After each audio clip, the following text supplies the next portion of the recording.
Olá, meu nome é Thaís, sou cirurgiã dentista e hoje a gente vai falar um pouco sobre a Política Nacional de Humanização, um tema muito cobrado nas provas de residência e concursos. Então, se você não conhece o nosso canal ainda, se inscreve, curte, compartilha e não deixa de ativar as notificações.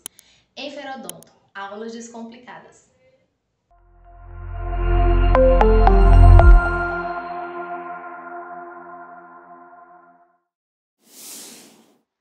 Olá! Hoje a gente vai conversar um pouco sobre a Política Nacional de Humanização, a queridinha, do SUS. Então, a Política Nacional de Humanização é realmente se colocar no lugar do outro, é trazer as necessidades daquele outro para perto de nós, né? É escutar, é acolher, é fazer uma escuta qualificada, é respeito, é ética, é ter empatia pelo próximo, certo? E assim, é necessário que a nossa prática clínica, né, a prática do dia a dia, do cotidiano, ela seja mais humanizada. Então, que durante o dia a dia, a rotina do dia a dia, nossas práticas tenham mais esse olhar empático com o outro, certo? E hoje a gente vai falar um pouco sobre essa política, a estruturação dela. Então, a Política Nacional de Humanização foi lançada em 2003, implantada em 2004 pelo Ministério da Saúde, e ela tem o objetivo, visa colocar em prática todos os princípios do SUS no cotidiano dos serviços de saúde, para que isso possa proporcionar, estimular as mudanças nos modos como a saúde é gerida e nos modos como essa saúde ela é levada, até a população, o modo de cuidar, certo? De gerir e de cuidar em saúde. Então, deve-se, com a Política Nacional de Humanização, a estimulação nos processos de saúde. Então, estimula realmente a quebra dessas relações hierárquicas de poder, onde o gestor ele manda, detentor do poder, o profissional ele realiza as ações e o usuário, a população, ela recebe o cuidado. Então, essa hierarquia ela tende a ser quebrada na Política Nacional de Humanização e dar vez à transversalidade, onde esses três atores eles conversam, dialogam entre si para a construção de uma saúde mais fidedigna à realidade e às necessidades da população, certo? E aí a PNH ela deve estar presente em todas as políticas e estratégias de saúde. É uma troca realmente de saberes, E também é necessário que a população ela seja ativa e que haja diálogo entre os profissionais de saúde, certo? Para que realmente haja um trabalho em equipe e que todos os desejos, todas as necessidades, os interesses desses atores da saúde sejam levados em conta, sejam considerados, certo? Porque cada saber ele tem uma importância e ele precisa ser considerado nesse processo de construção coletiva da saúde. Aqui são os macro-objetivos da PNH, são os três. E o primeiro deles é realmente ampliar a oferta da política aos gestores e aos conselhos de saúde, priorizando a atenção básica, fundamental e hospitalar, com ênfase nos hospitais de urgência e universitários. Incentivar a inserção da valorização dos trabalhadores do SUS na agenda dos gestores, dos conselhos de saúde e das organizações da sociedade civil. Divulgar a Política Nacional de Humanização e ampliar os processos de formação e produção de conhecimento em articulação com movimentos sociais e instituições presentes, já existentes. E agora nós vamos ver os resultados que essa Política Nacional de Humanização busca, né? O primeiro resultado na verdade, a redução de filas e do tempo de espera, com base na ampliação do acesso aos serviços de saúde. Atendimento acolhedor e resolutivo, né?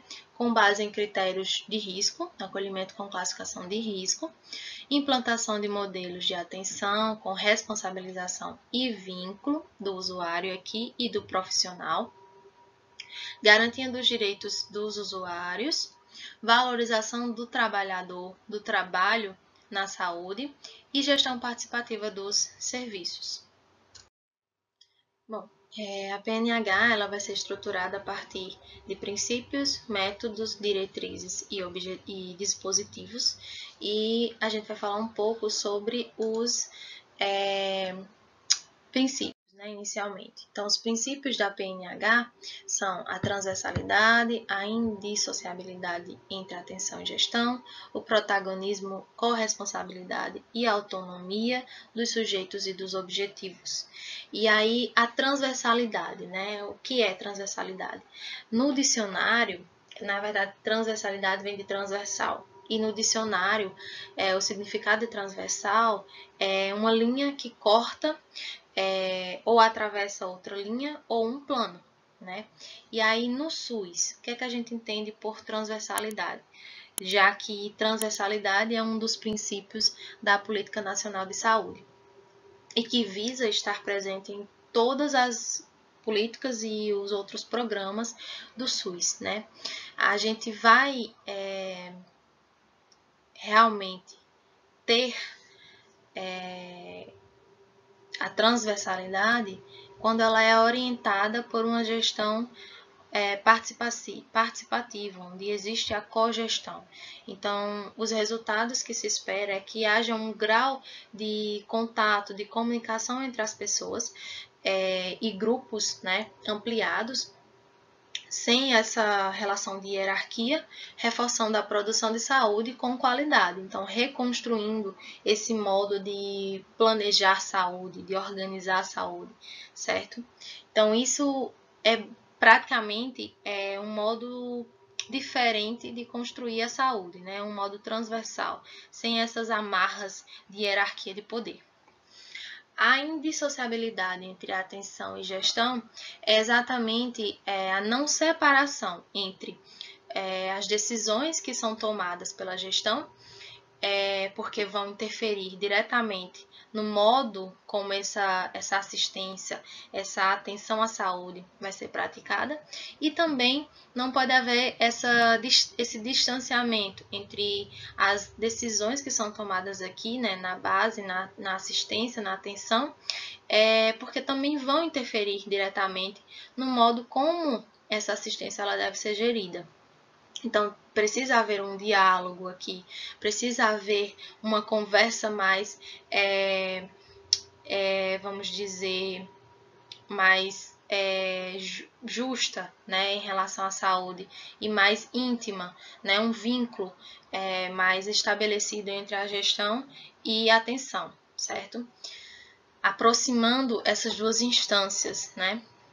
E aqui o protagonismo e a corresponsabilidade e a autonomia dos sujeitos e objetivos. Então, o que é que a gente entende, né, por isso aqui?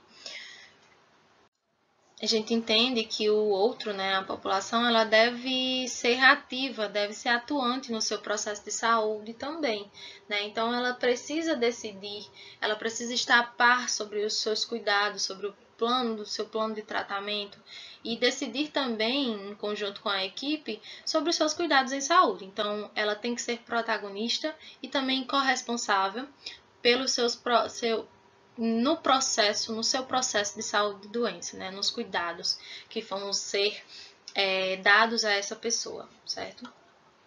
Então, ela não pode ser ativa, ela também tem que ser, ela não pode ser só passiva, né? Ela tem que ser ativa também nesse processo de cuidar. E aqui são os princípios norteadores da PNH.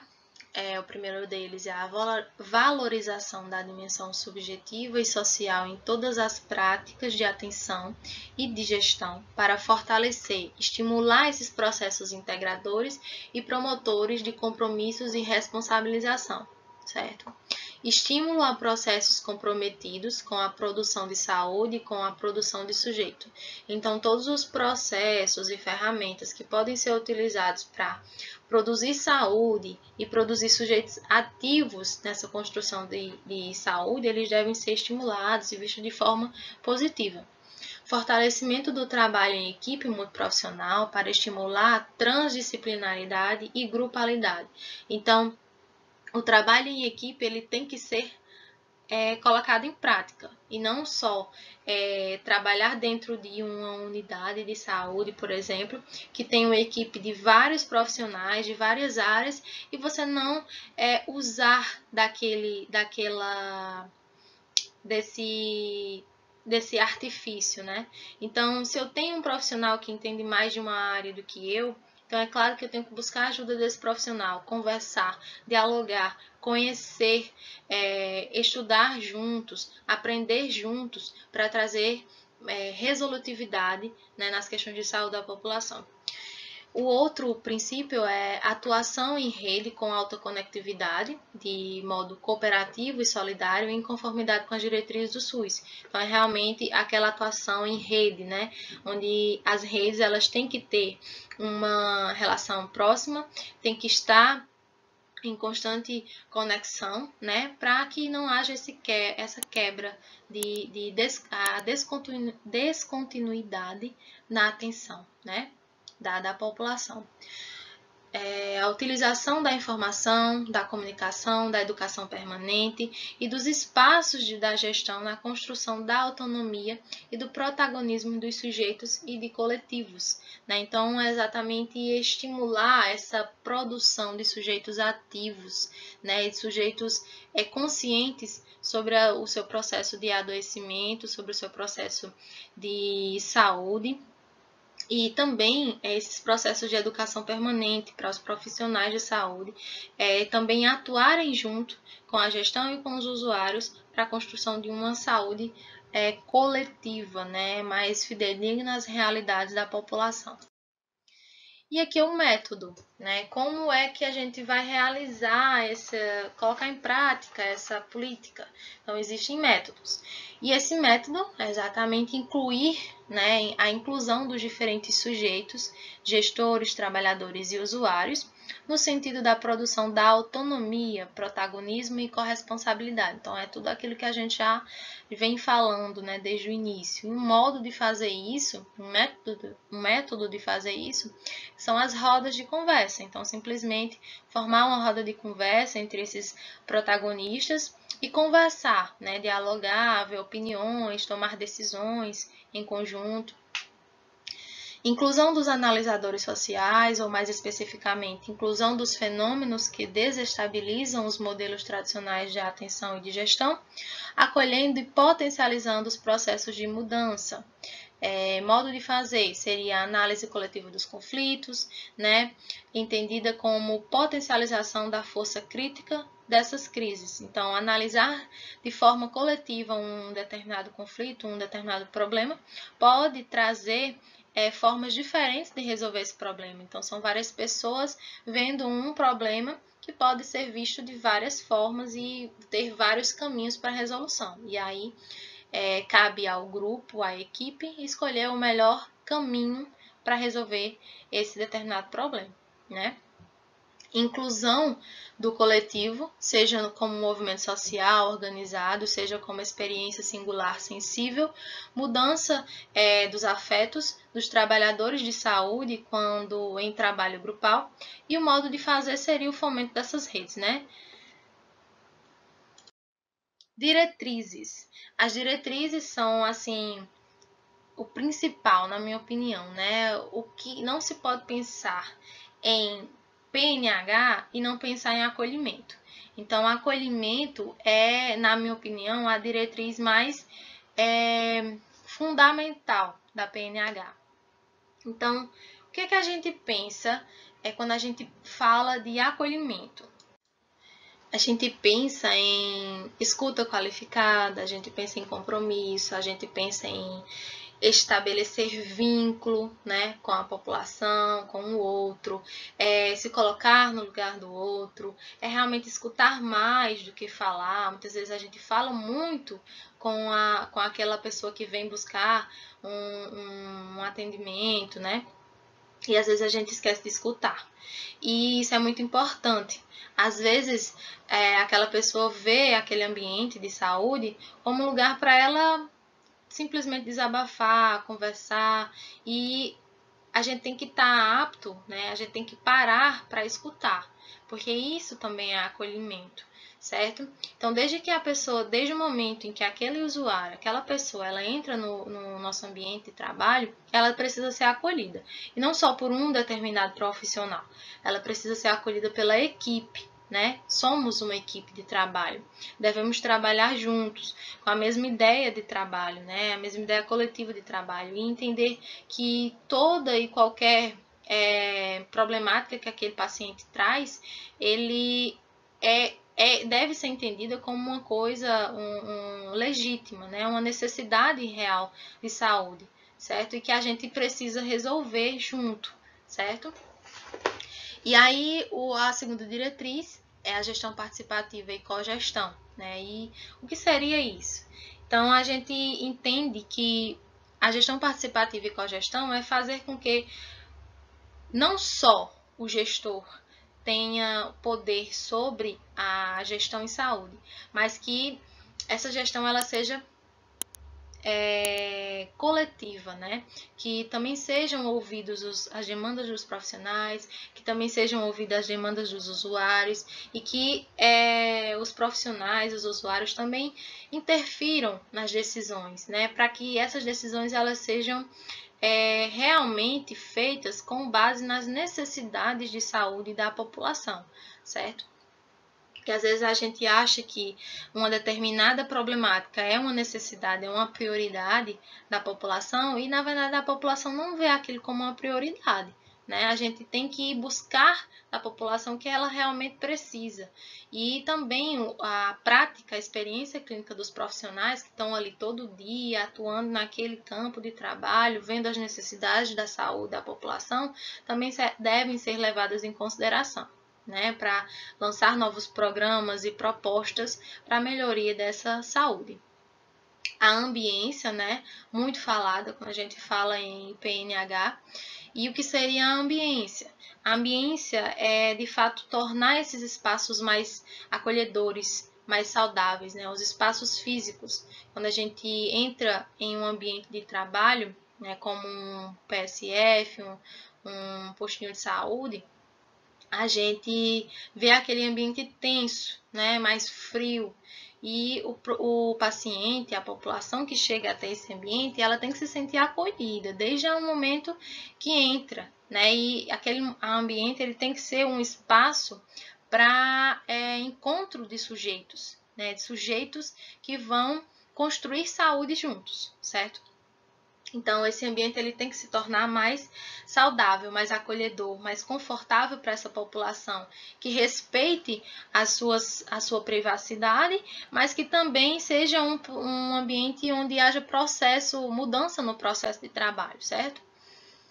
E aí, a clínica ampliada e compartilhada é aquela clínica onde a gente vai ter como finalidade contribuir para uma abordagem clínica do adoecimento e do sofrimento que considere a singularidade da pessoa, né, do sujeito, e também a complexidade do seu processo de adoecimento, de saúde, certo? Então, cada pessoa é singular e cada problema de saúde deve ser entendido como complexo, certo? Porque às vezes a gente tem um problema lá que a gente minimiza e às vezes aquele problema ele está muito mais relacionado com outros problemas, né, que estão ao redor dessa pessoa ou dessa família, certo? E aí, por isso que a gente tem que singularizar, certo? E tratar aquele problema como único. E aí, a necessidade da gente tratar essas relações de forma afetiva, né, de forma empática, para que a gente consiga que esse paciente ele se sinta confortável para falar dos seus problemas e assim a gente possa entender melhor esse contexto de saúde. A valorização do trabalho do trabalhador.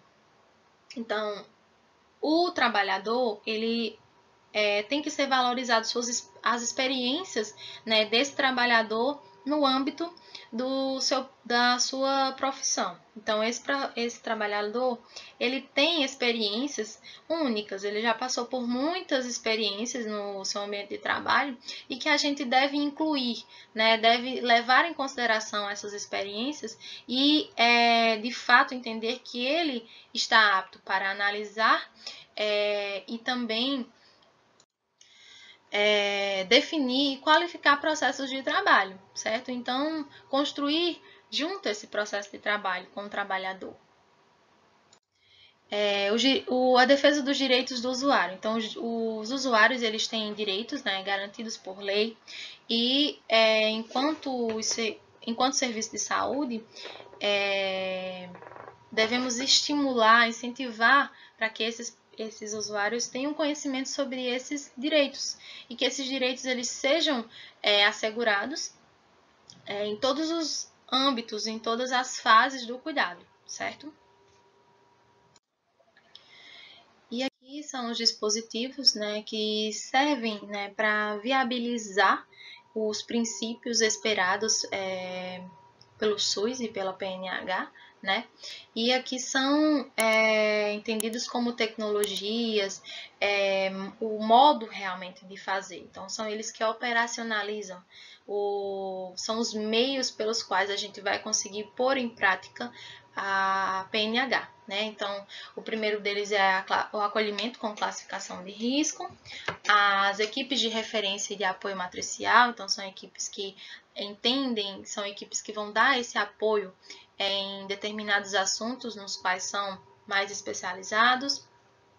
Projeto terapêutico singular, né, o PTS, projetos cogeridos de ambiência, colegiado gestor, contrato de gestão, sistemas de escuta qualificada para usuários e trabalhadores da gestão, as ouvidorias, e aí nessas ouvidorias a população, os próprios trabalhadores podem dar sugestões, podem dar elogios, né, sugerir melhoras e no que o processo de saúde precisa ser melhorado, programa de formação em saúde do trabalhador, projeto acolhendo os familiares, rede social participante, visita aberta, programas de qualidade de vida e de saúde para os trabalhadores da saúde, grupo de trabalho de humanização.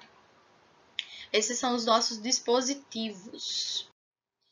E aqui são os propósitos, né, da Política Nacional de Humanização e da gestão do SUS.